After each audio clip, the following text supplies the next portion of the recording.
recently had the opportunity to use a Glowforge that my brother-in-law has, and so I thought I'd do a quick video to show how it works and some things that I learned, some things that I liked, some things that I didn't.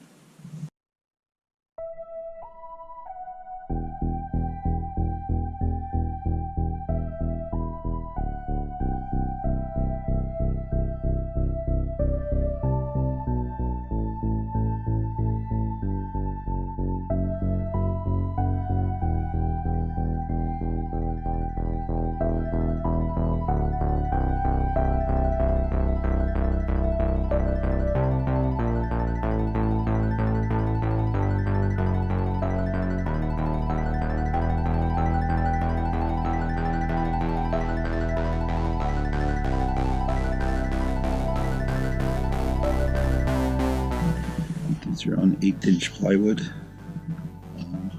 a maple. This comes from Glowforge. This one here, after it was done, I scrubbed with the toothbrush. This one here, I didn't. As you can see, there's a little more char marks, but there's a lot more detail available on these than you could ever do with a router or anything like that, even with a really small bit. The depth is a little bit hard to see, but it's probably about a 32nd of an inch. It's definitely something that you can feel, but these turned out really well.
Two are both pieces of walnut.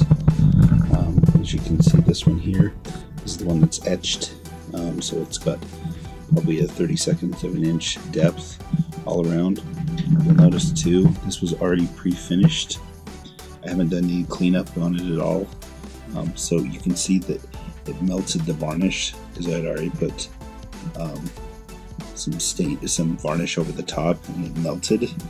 So I still need to do some cleanup and then put another coat of polyurethane on that one. This one took around 17 minutes. By contrast, this one here took 51 seconds, I believe. It's just a single cut line. It doesn't have the fill like this one does, but it was very clean, it was very quick. Also, it's not very, you can't really tell unless you use your fingernail. So it's a very smooth cut as well. This here is Babinga, this is Walnut, cut through it no problem. The color of the laser changed here, but it seems to be the same depth, so that wasn't really an issue. So it worked well for both the tests that I did on wood. I look forward to going back and trying with some other woods.